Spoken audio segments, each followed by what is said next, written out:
मिरसा मारायच्या, 50 कोटी दंड, 20 कोटी दंड, 25 कोटी दंड. आणि दंड कमी करायचा असेल, दंड रद्द करायचा असेल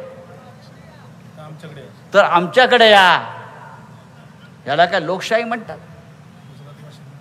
या ना हिंमत असेल तर मैदानामध्ये उतरा आणि निवडणूक लढा. जनता कोणाच्या पाठीशी आहे ती कळेल. तुमच्या धमक्यांना घाबरणारी ही महाराष्ट्राची जनता नाही. धमक्या देण्याचा आमचा धंदा जुना आहे, पण सांगतो कदाचित राष्ट्रवादी काँग्रेसला ते जमणार नाही, त्यांनी ते कॉन्ट्रॅक्ट आम्हाला द्यावं. हे चालणार नाही. तुम्हाला तुमच्या नेतृत्वाविषयी, स्वतःच्या नेतृत्वाविषयी एवढा आत्मविश्वास असेल तर या धमक्या देऊन तुम्ही निवडणुका लढू नका. या समोर बसलेली जनता जी आहे ही तुमच्या धमक्यांना भीक न घालता इथे आली आहे, लक्षात घ्या.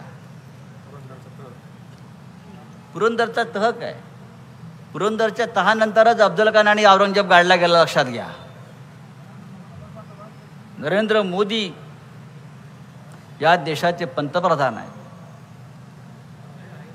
महाराष्ट्रामध्ये गेल्या 1 महिन्यामध्ये ते 27 वेळा आले. रोज बघा तेव्हा नरेंद्र मोदी आणि अमित शहा हे महाराष्ट्रामध्ये असतात.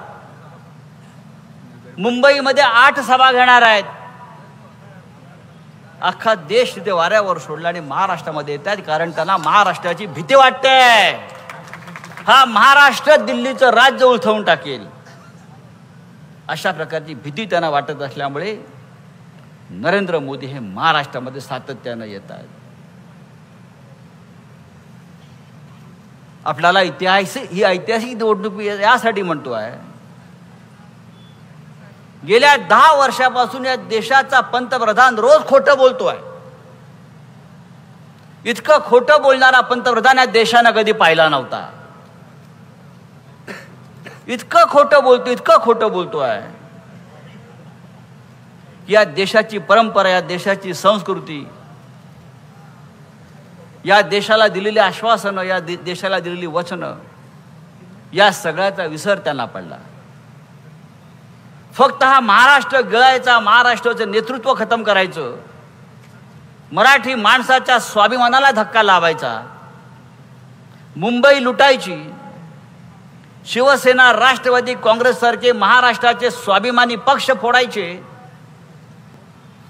आणि सगळी लूट गुजरातला न्यायची, अशा प्रकारचं धोरण नरेंद्र मोदी आणि अमित शहानी गेल्या काही वर्षापासून चालवलेलं आहे.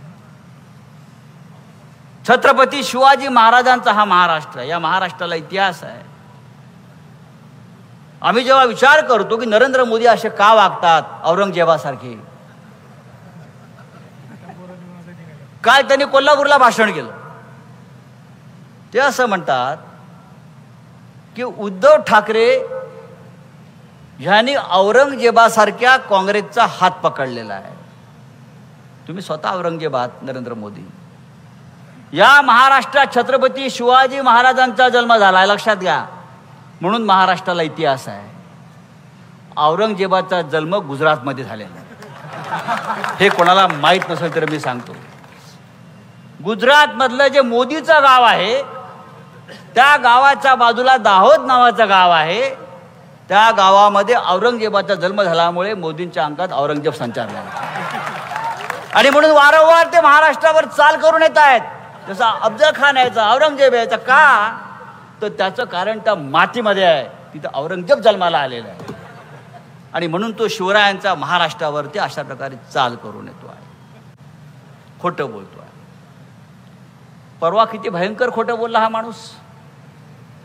प्रधानमंत्र्यांचा उल्लेख आपण आदराने करायला पाहिजे, पण ते आता प्रधानमंत्री नाही आहेत. आचारसंहिता लागल्या, लक्षात घ्या. सुप्रियाताई चिंता करू नका, मी प्रोटोकॉल पाळतो आहे.